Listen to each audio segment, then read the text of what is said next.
खामोशी शांति का पर्याय नहीं होती है।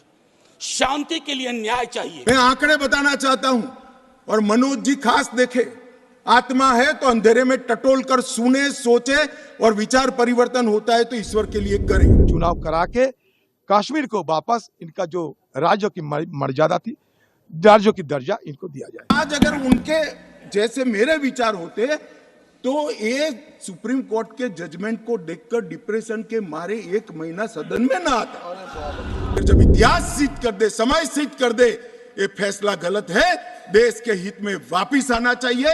अभी भी मैं कहता हूं वापिस आइए, वरना जितने बचे हो इतने भी नहीं बचोगे।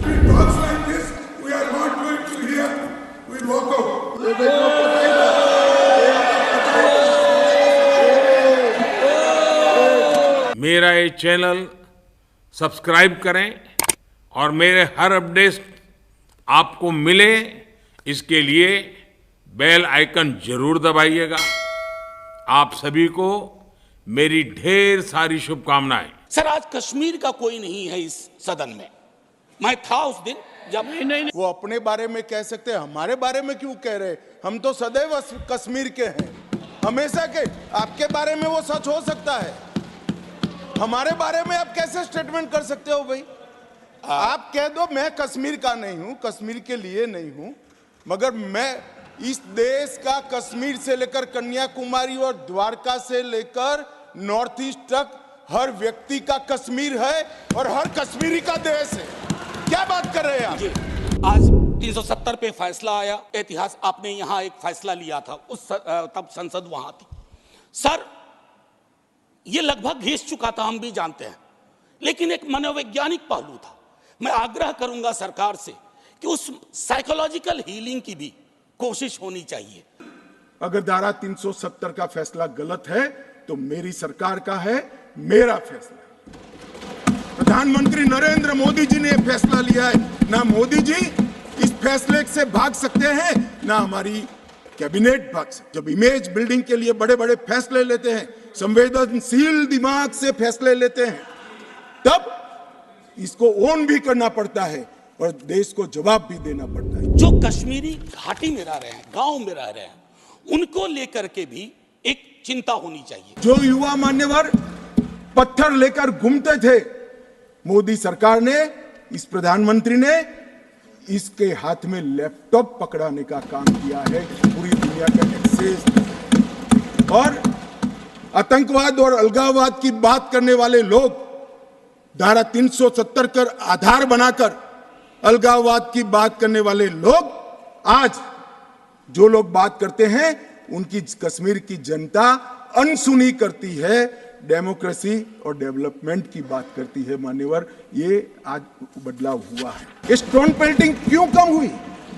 जितनी नौकरियों की एडवर्टाइज है, इसमें सरकार ने तय कर लिया है कि स्टोन पेल्टिंग का एक भी केस अगर रजिस्टर है तो वो परिवार में से किसी को नौकरी नहीं मिली।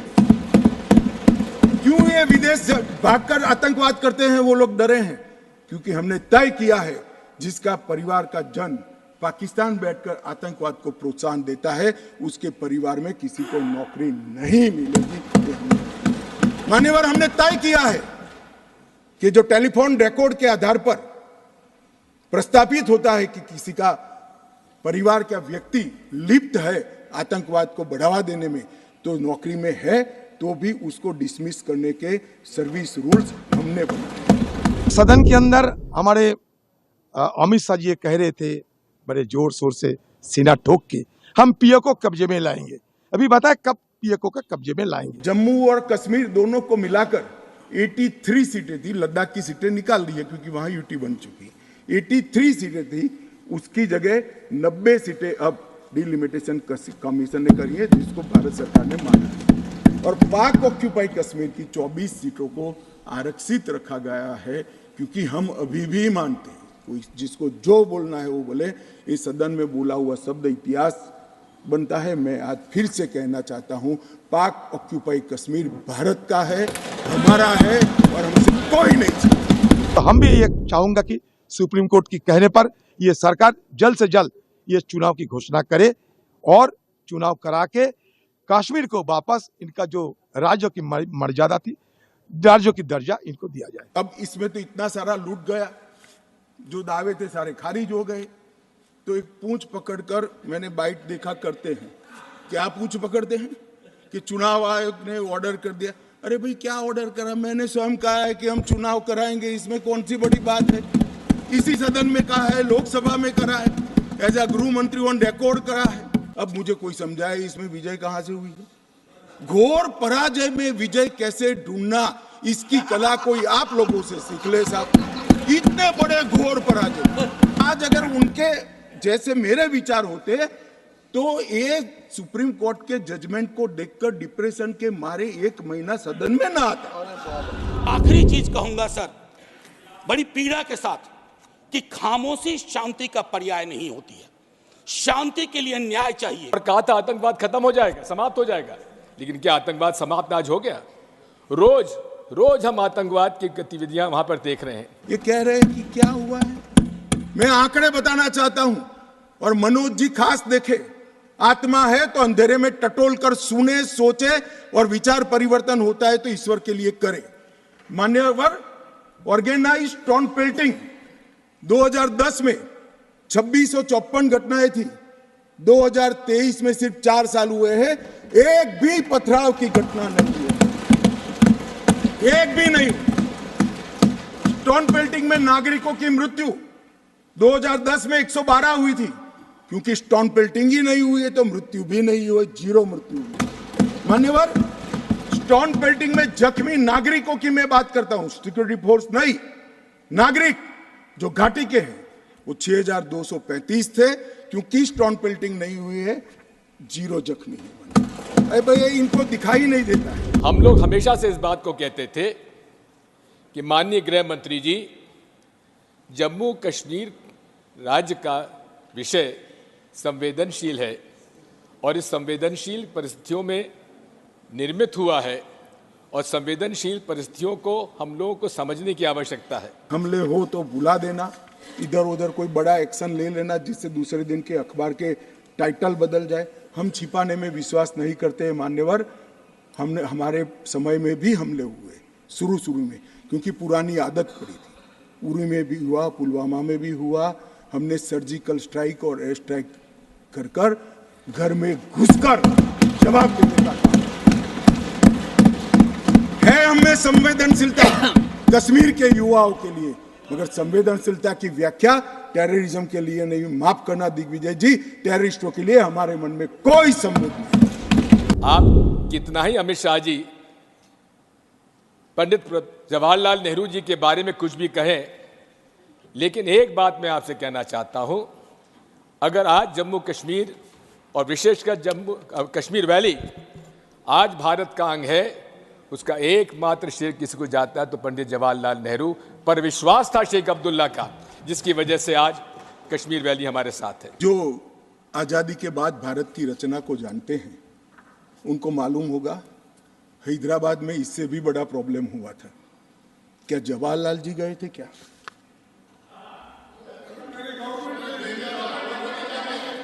तो यहां गवर्नमेंट नहीं, यहां नेहरू। क्या कर रहे हो खड़गे जी, अभी भी वापस आओ।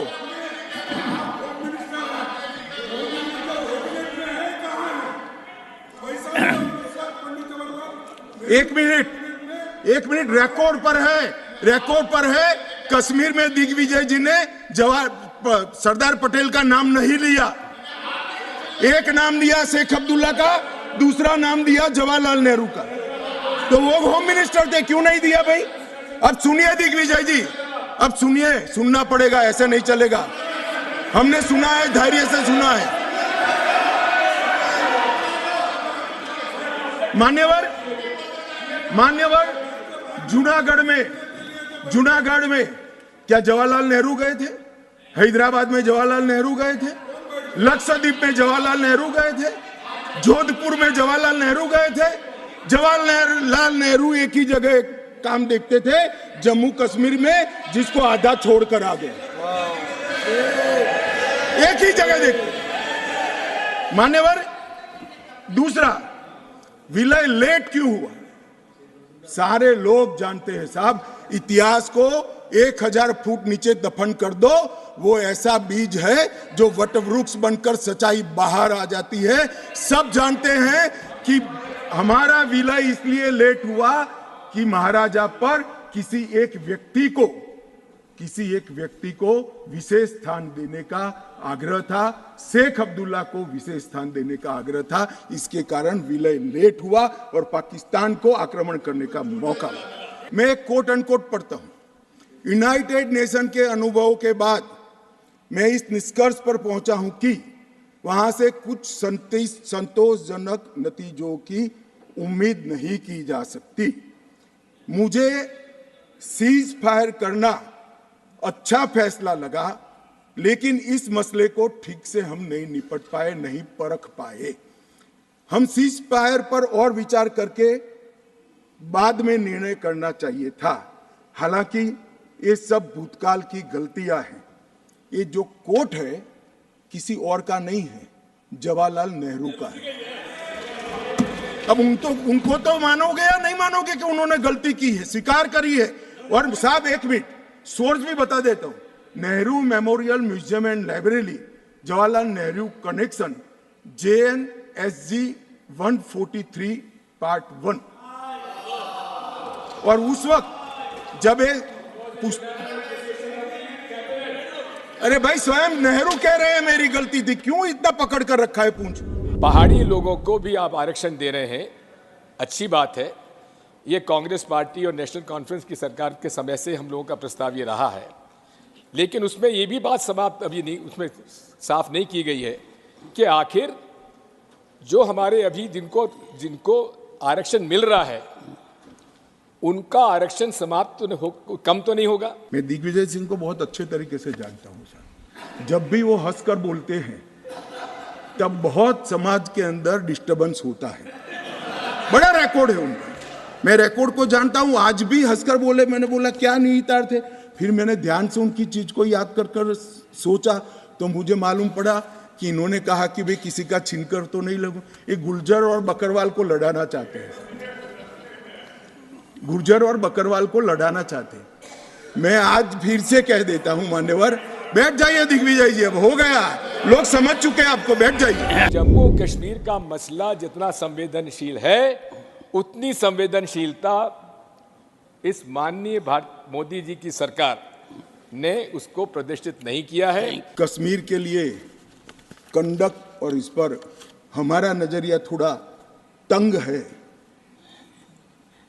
जहां तक तंग नजरिए का सवाल है साहब, देश की एक भी इंच जमीन का सवाल है, हमारा नजरिया तंग रहेगा, हम दिल बड़ा नहीं कर सकते। किसी को अधिकार नहीं है अपने बड़े हृदय को दिखाने के लिए देश का एक भूभाग देश से चला जाए और मूक दर्शक बनकर खड़े रह जाए। ये आरोप से मैं सहमत हूं। हमारा नजरिया तंग है, देश की एक इंच जमीन भी जाती है तो इसके लिए भारतीय जनता पार्टी का हर कार्यकर्ता सर्वोच्चता से संघर्ष करेगा, लड़ाई करेगा और लड़ेगा। नोटबंदी में न तो काला धन वापस आया, न भ्रष्टाचार समाप्त हुआ, न भ्रष्टाचार समाप्त हुआ।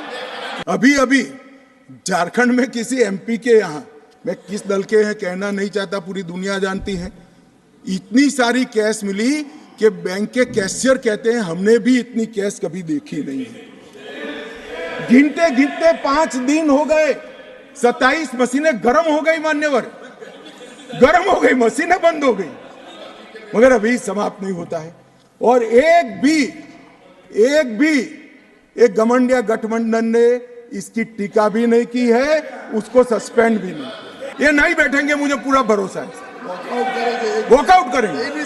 कितनी भी कटु बात को हम सुन लिए, अब आप जवाब नहीं सुनोगे, क्या बात है? 6 घंटे तक मैंने सुना है आपको, कैसे ना नहीं सुनोगे मुझे?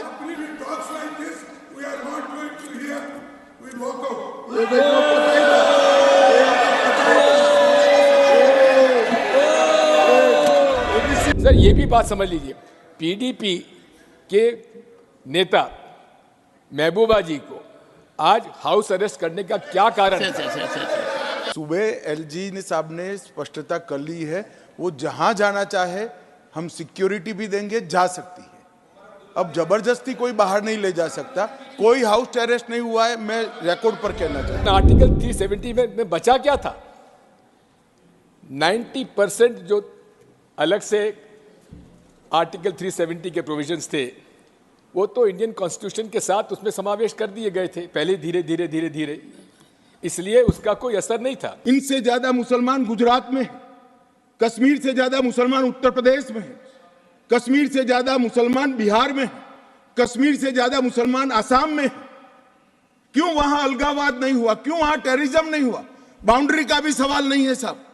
कई ऐसे राज्य हैं, राजस्थान की बाउंड्री भी पाकिस्तान से लगती है, गुजरात की बाउंड्री भी पाकिस्तान से लगती।